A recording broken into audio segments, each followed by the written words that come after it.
Bonjour à tous, on est vendredi soir, il est presque 19 h et je commence enfin un vlog cette semaine, tard dans la semaine.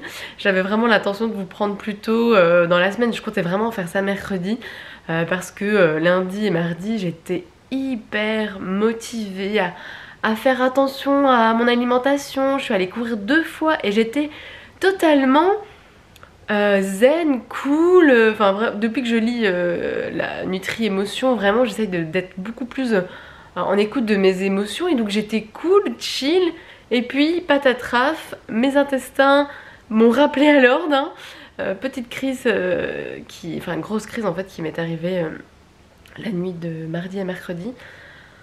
Voilà, ça devient de plus en plus pénible mes problèmes intestinaux, et c'est vrai que voilà, j'ai fait la caméra endoscopie, on a découvert que j'avais une gastrite. Mais je pense que ce n'est pas le plus gros problème. Je pense qu'il va falloir aller beaucoup plus loin, si vous voyez ce que je veux dire. Donc à mon avis, je vais repasser une autre caméra. C'est bien dommage qu'ils n'ont pas fait les deux en même temps, hein. Mais bon, voilà, il n'y avait pas de raison de le faire. Mais là, vu mes crises... La dernière c'était, je crois, il y a au moins 2 mois. C'était au début du confinement où j'ai eu une crise. À mon avis, là je devais être vraiment en stress. Mais là je dois dire que mercredi, j'ai pas compris ce qui s'est passé, parce qu'en plus j'avais mangé super bien et tout allait bien, je me sentais bien. Alors là, je vous dis pas, j'enchaîne 2 jours à pas dormir, à me réveiller avec des douleurs pas possibles. Donc je suis crevée, je ne fais que dormir de ma journée.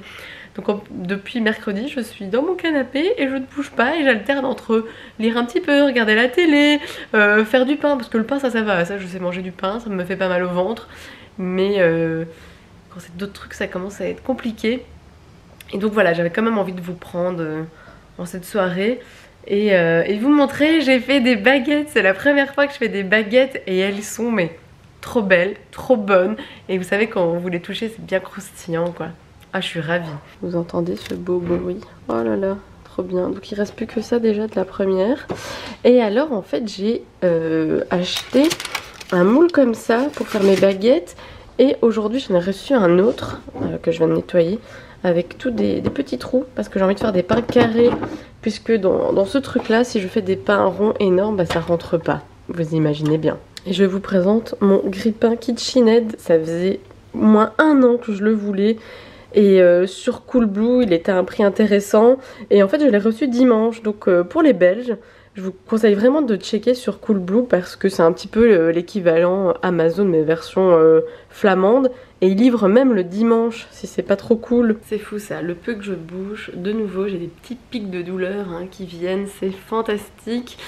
Sinon, je vous pose là pour vous parler un petit peu bouquin, vu que fatalement, depuis 3 jours j'enchaîne dormir, lire un petit peu, dormir. Aujourd'hui j'ai quand même réussi à lire une BD d'une traite sans m'endormir, c'est assez exceptionnel. Ça veut dire à quel point j'ai adoré, à quel point j'étais à fond dedans et que ça m'a pris. Alors c'est cette BD-ci. L'homme qui tua Chris Kyle, écrit et dessiné par Nuri et Bruno, édité aux éditions d'Argo, qui sort aujourd'hui d'ailleurs. Et pour ceux qui connaissent le film American Sniper avec Bradley Cooper, voilà, je vous rappelle un petit peu l'histoire de ce soldat américain qui est un héros de guerre, on l'appelle la légende. Il a tué tellement de gens pendant la guerre d'Irak, il était sniper, vraiment un sniper d'élite. Et le film nous raconte cette histoire, son autobiographie, et se termine sur sa mort. En fait, un soldat qui a été choqué par la guerre, qui a vraiment des gros troubles, va le tuer. Et le film s'arrête sur ça. Et c'est vrai que moi j'ai toujours voulu en savoir un petit peu plus sur sa mort. Et en fait cette BD est extrêmement bien faite. Ça va vous raconter la vie du tueur, comment il en est arrivé à avoir ces troubles post-traumatiques, pourquoi il tue Chris Kyle, on ne sait pas vraiment au final. Aussi un truc que le film ne dit pas, c'est que lors de son assassinat, Chris Kyle était avec son meilleur ami, et en fait il voulait aider le tueur à se remettre un petit peu de ce choc, et il les a tués tous les deux. Et on apprend aussi ce qui se passe après le meurtre, comment la femme de Chris Kyle s'en sort, tous les bouquins qui ont découlé aussi après sa mort, les médias, enfin c'est extrêmement bien fait et en fait c'est raconté sous forme de documentaire et je crois que c'est vraiment ça moi qui m'a bien accroché, hein. Je suis vraiment une extrême fan de documentaires et c'est passé comme crème. En plus c'est quand même une BD assez épaisse mais voilà, je l'ai dévoré d'une traite et c'était vraiment intéressant d'en savoir un peu plus sur cette histoire. Et j'ai aussi avancé dans mon livre sur Peter Pan. Bon, j'ai lu une 60aine de pages, hein. Hier vraiment j'ai alterné en lisant 5 pages, dormir, 5 pages, dormir. Mais vraiment j'aime beaucoup, je trouve que c'est une histoire très mignonne et je suis vachement étonnée de comprendre pas mal de choses. Il y a peut-être des petites subtilités que je ne comprends pas, mais voilà, j'arrive quand même à repérer les choses qui sont différentes du dessin animé et ça m'amuse beaucoup.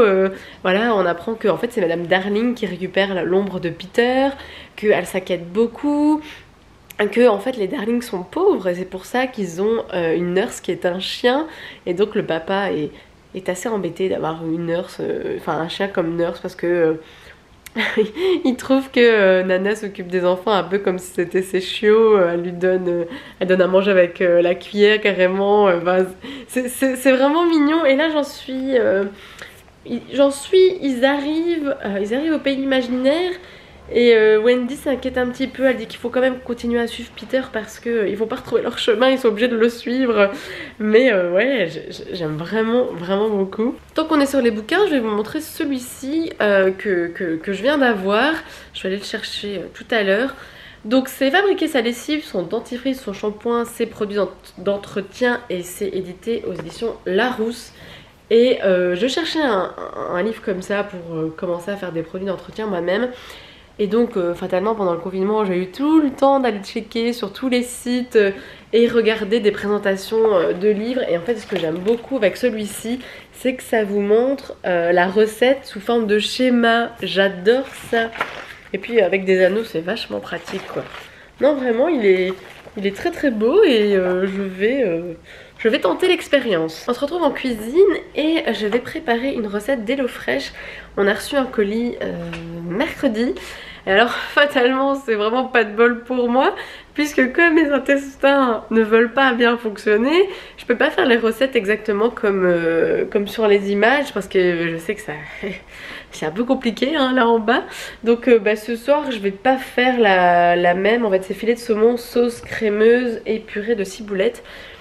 Je vous avoue que la crème, je suis pas chaude et alors normalement on doit servir une petite salade de concombres. Alors déjà moi à la base les concombres, je suis pas hyper fan. Quand c'est mélangé dans un sushi ou autre chose ça va, mais comme ça cru ça me tente pas.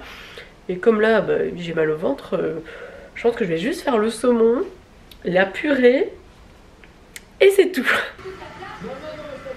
Et ben voilà, j'ai mangé ma petite purée et mon saumon et j'ai rajouté en fait des courgettes et une tomate qui n'étaient pas dans la recette de base. Maintenant je croise les doigts pour ne pas avoir trop mal au ventre et je regarde le 6e prime de la saison 2 d'Astarac et c'est une spéciale Céline Dion.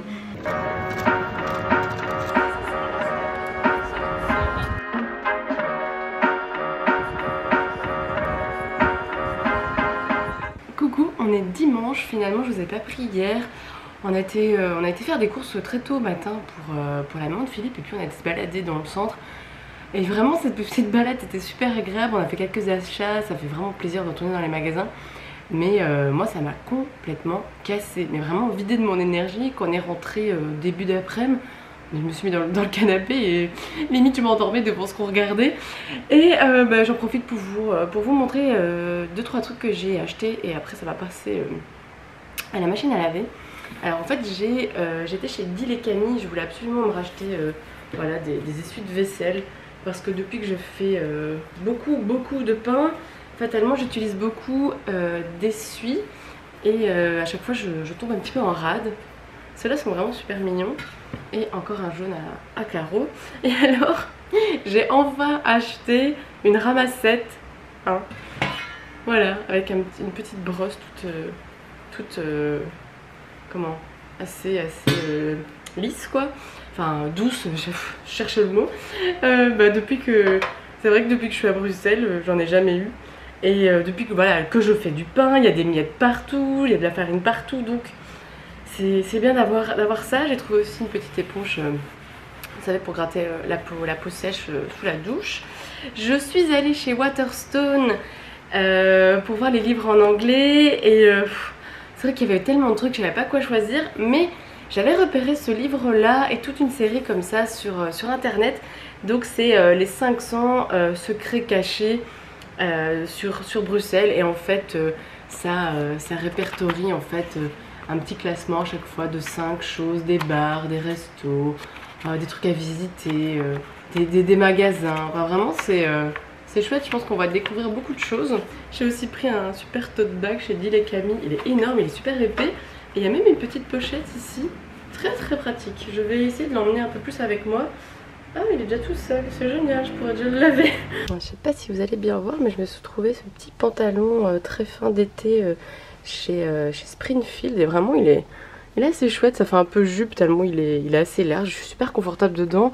Même en ce moment que je suis toujours un peu pris de mes intestins, que je suis assez ballonnée, je trouve que ça va, donc quand ça ira mieux, ce sera même mieux. Ce matin, je vais me faire un petit bol de fraises et hier, je suis allée dans le magasin où on vend ces bols et ils les vendent en plus petits, mais dégoûtés. En fait, ils les vendent par deux et je voulais prendre des autres bonhommes que j'avais pas, mais c'était pas possible. On se retrouve quelques heures plus tard avec des coups de soleil, là. Ça se voit bien hein, que je suis rouge. Oui, ça se voit.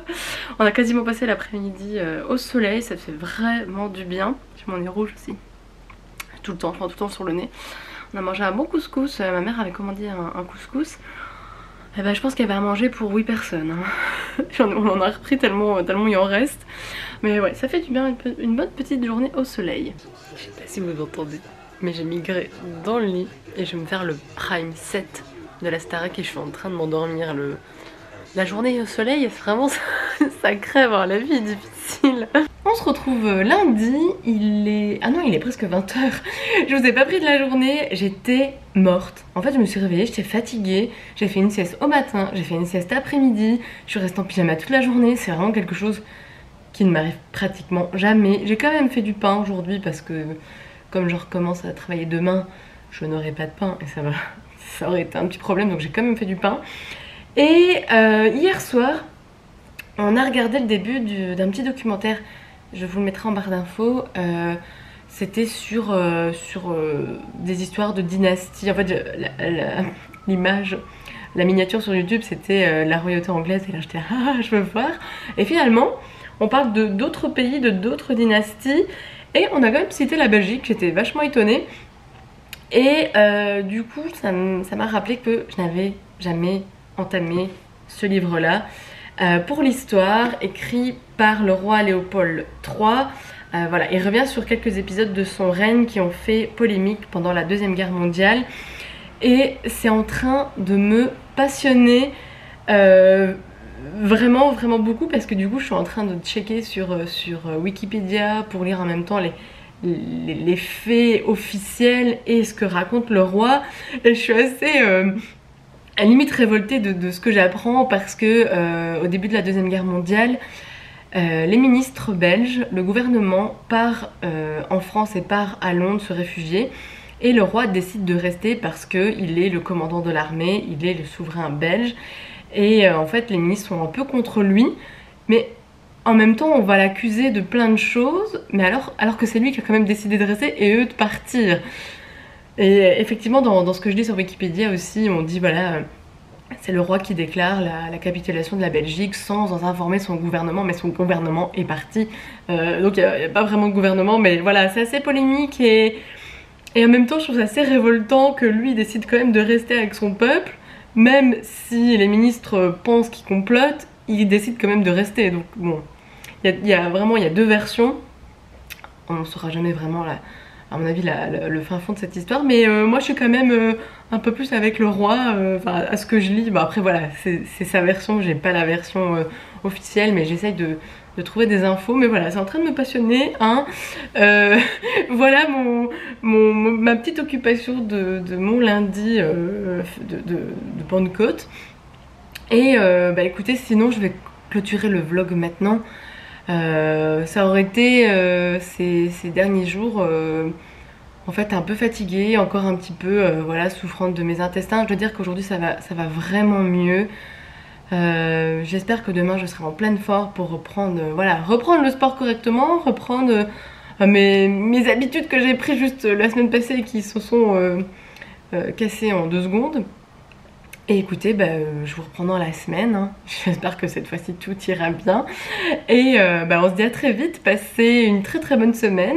Salut!